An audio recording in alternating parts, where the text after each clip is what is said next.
So apparently the exiled Jadon Sancho will be joining Nottingham Forest. Welcome to your latest Forest news and transfer news.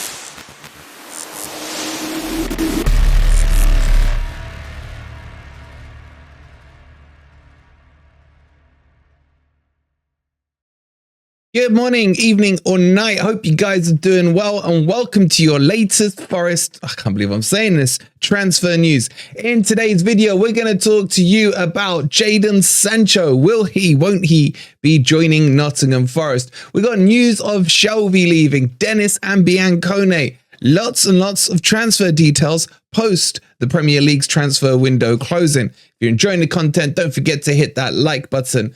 Subscribe to Forest Fan TV if you are new. And don't forget, look at this, in fact, what a prize this is. The 79 shirt signed by our European heroes from Football Prizes, going like hotcakes. Make sure you go grab your tickets now before it's too late. I think already 50 have sold in the first couple of hours.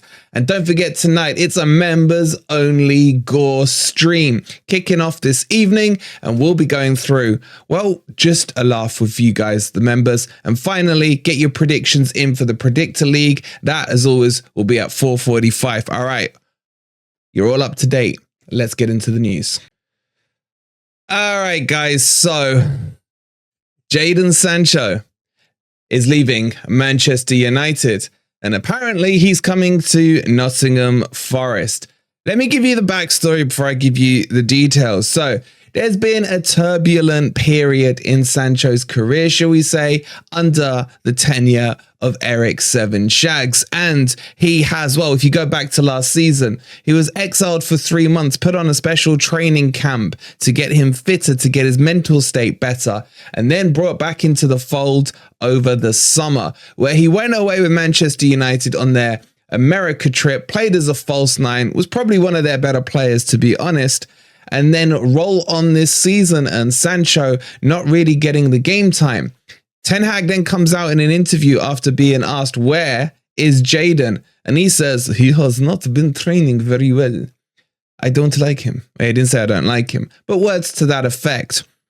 Fine, manager says that. What does Sancho go and do? He goes and posts on social media saying, don't believe everything you hear, basically calling Ten Hag out and calling him a liar. This saga then goes on for a week or two, back and forth, and then suddenly the breaking news, Sancho deletes his tweet. That had the Manchester United fans all crazy, videos being released, people talking because a player had deleted a tweet or a post. I think it was on Instagram. But anyway, the news now is that Eric Ten Hag has exiled him to the under-21s to make sure, well, he wants an apology. He wants him to say sorry. In the words of Elton John, sorry seems to be the hardest word, because Sancho is not prepared to apologize for his actions. And until he does, he is exiled.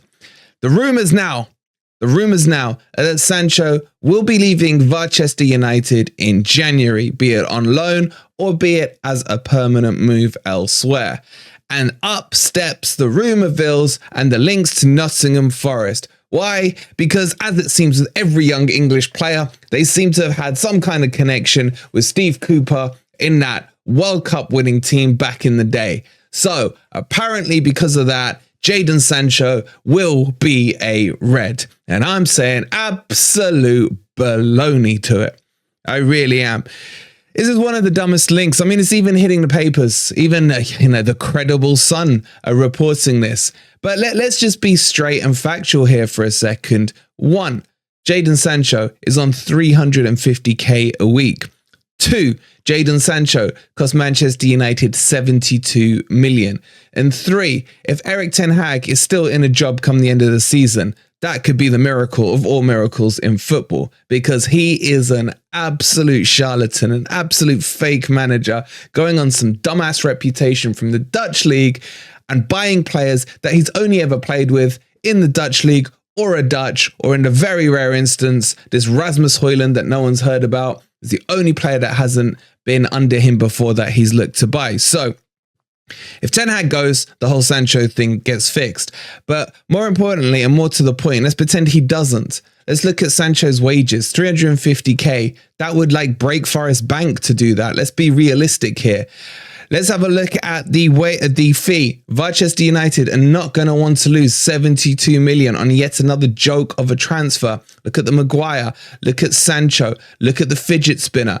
Look at Paul Pogba. Just on those 4 players alone, they would lose nearly 400 million in transfer fees. It's an absolute hilarious joke that is Manchester United. And I can't wait to take the mick out twist in the Predictor League today.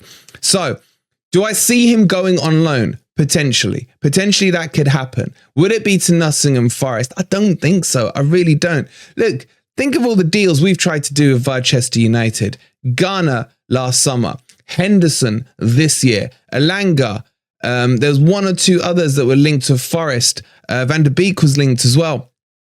And the only one that went through without any hitches or glitches was Elanga. And guess what, Manchester United fans?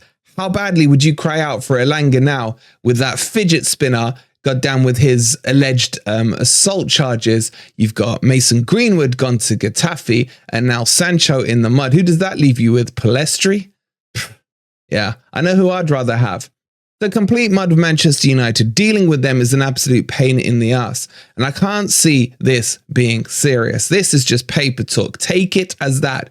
People just trying to fill column inches because the transfer window is closed and everyone is sick to death of this goddamn international break that finally has come to a close. So if you ask me, realistically, do I see this one happening? As a transfer, no chance in hell, as Vince McMahon would say, that this will ever happen, especially not this year.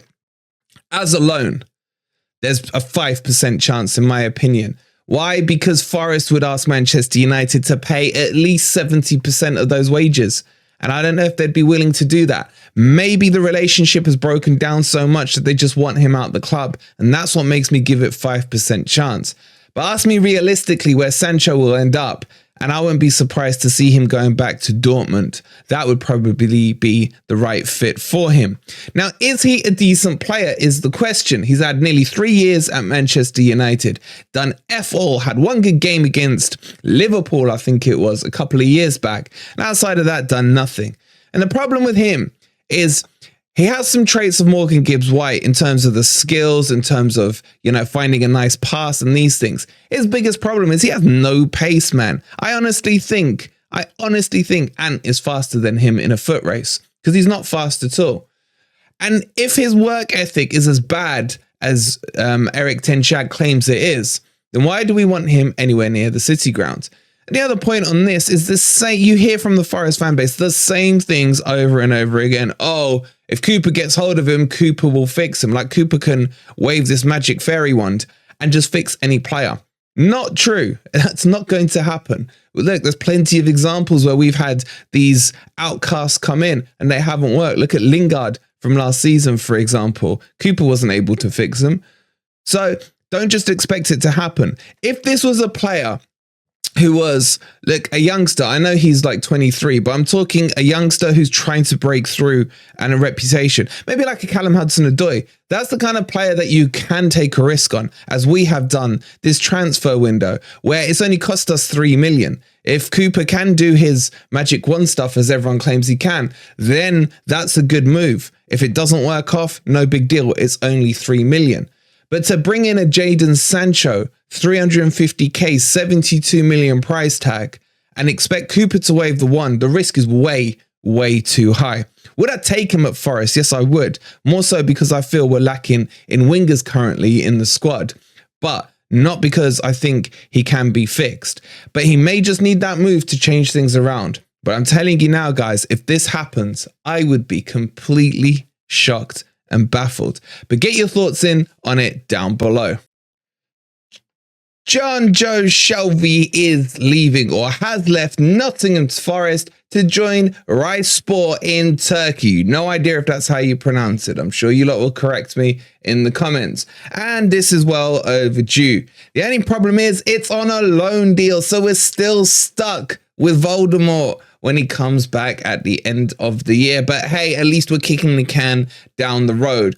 I don't think this is going to be too much of an unpopular move with the Forest fan base, with him going away. But it's still a problem we're going to have to deal with at some point down the line. But he's gone. The other ones that have left, and I know it's weird, the transfer window is closed, but remember, other transfer windows are still open. Is Biancone going over to the Greeks? That should be happening and confirmed very shortly. It's a permanent deal on an undisclosed fee. My guess is the fee will be to the penny what Forest paid for him in the first place. And then finally, Dennis. Dennis is the other one who looks like he's going to Turkey as well. This looks like it will be a loan deal, as a permanent deal couldn't be found for him over the summer. There was links to the Saudi League with him, but they never materialized. So Dennis looks like he will be going. We will confirm this all to you, of course, once it's all written in blood, as they say. But how do you guys feel about these three?